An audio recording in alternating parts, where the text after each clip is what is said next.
1, 2, 3, 4. I don't care if Monday's steady bad and beat the Thursday. I don't care about you. It's Wednesday. I'm in love. Hi, everybody. My name is Jimmy. This is the part of YouTube where I point my phone at me and talk about comic books. Yeah, I should probably get started then. So let's just get right into it with Picks of the Week. Ba-da, ba-da, ba-da. So, light week for Granddad at the comic shop. Only $40. What? I must be sick. First up, though, we have... Oh, I dropped my bag, and now these are all dinged up. This is the worst possible existence. I'm not kidding. First up, we have Skulldigger and Skeleton Boy, number 2 from Dark Horse Comics. This is part of Jeff Lemire's Black Hammer universe, which, if you're unfamiliar, is essentially Jeff Lemire is doing his own version of the DC universe. And so doing stories, and this is not uncommon, obviously. Kurt Busiek and Brent Anderson have Astro City, and there are other, there's the Squadron Supreme in Marvel and blah, blah, blah. But because I already really enjoy the work of Jeff Lemire just in general, and have since Essex County. Also, the fact that even though I'm not a super DC guy, I know Lemire is. So when he writes DC stories, stories that are clearly, this is like clearly his Batman. I guess you can't really tell from the cover. The cover of the first one, you could tell. That pure love that one man has for a comic book universe is very clear in these Black Hammer books. And I can certainly relate. Though it's with Marvel, obviously. So it's good. And also, you don't really need to have read any of the other Black Hammer books to follow it. So it's essentially him doing a Batman and Robin story. And it's really good. After that, we have Undiscovered Country number 3. This is a newer Image title. I think it's already been optioned for a television show, which is not that much of a surprise. They're optioning a lot of stuff out of the funny book world now. Undiscovered Country is written by Scott Snyder and Charles Soule. Scott Snyder is largely known for his long-running work on the Batman title. He's not still writing it, but I think he wrote Batman for like 6 or 7 years. And it was all really good. I didn't read all of it. I read year 0, but it was really good. He blocked me on Twitter because I talked shit on Death of the Family. And I don't normally talk smack online. I figure that's already being taken care of. And in this particular instance, I did not name any names, but my friend Dave Wagalter, he didn't tag Scott Snyder, but he mentioned Scott Snyder's name and then got us both blocked, I think, probably. This is all to say I don't have any hard feelings about that sort of thing. Charles Soule is his co-writer, and I really like Charles Soule. He's written a lot for Marvel over the last years. He was the guy who killed Wolverine. And so, yeah, he's really good. And he also wrote Curse Words, which was probably my favorite Image book of the last few years. So you should check that out also. To me, the big draw... It's the story takes place in the not too distant future. The United States of America has completely closed itself off with I don't think it's an actual dome, but with walls, and they have you get it. It's a dystopian thing.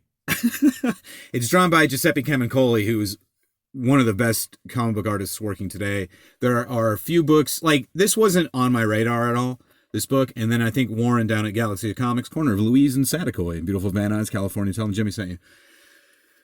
He pushed it my way, and I went, oh, Camuncoli's drawing it, yes. So that's all that you need to know about that book. And finally, oh man, I've got a hard on. I'm trying not to swear. The Question, The Deaths of Vic Sage, number 2. This is part of the Black Label imprint that DC started last year, which has...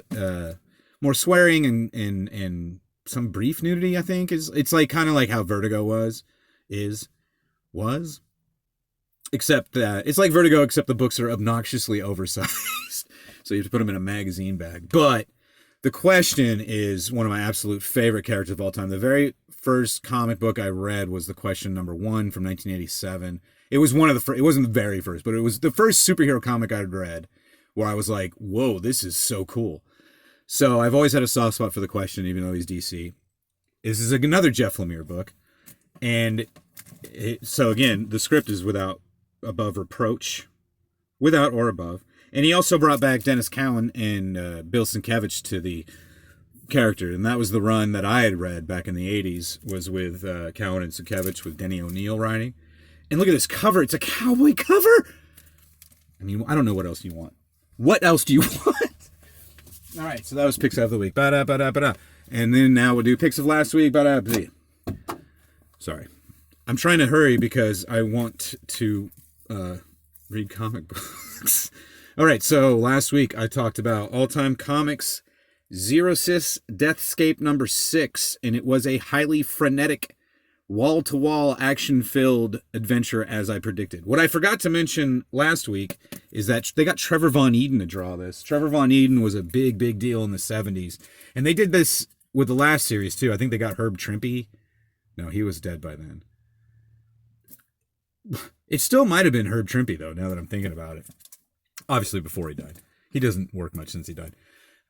So, yeah, that's another reason to buy it if you haven't already. Dying is Easy, #2 was the other book, and it continues to be a great whodunit, also a great, really very accurate depiction of stand-up comedy. I think I said last week that it takes place in the 80s, but it doesn't. It takes place more in like the late 90s. So which is fitting because that's after the boom where stand-up was dead really by that point.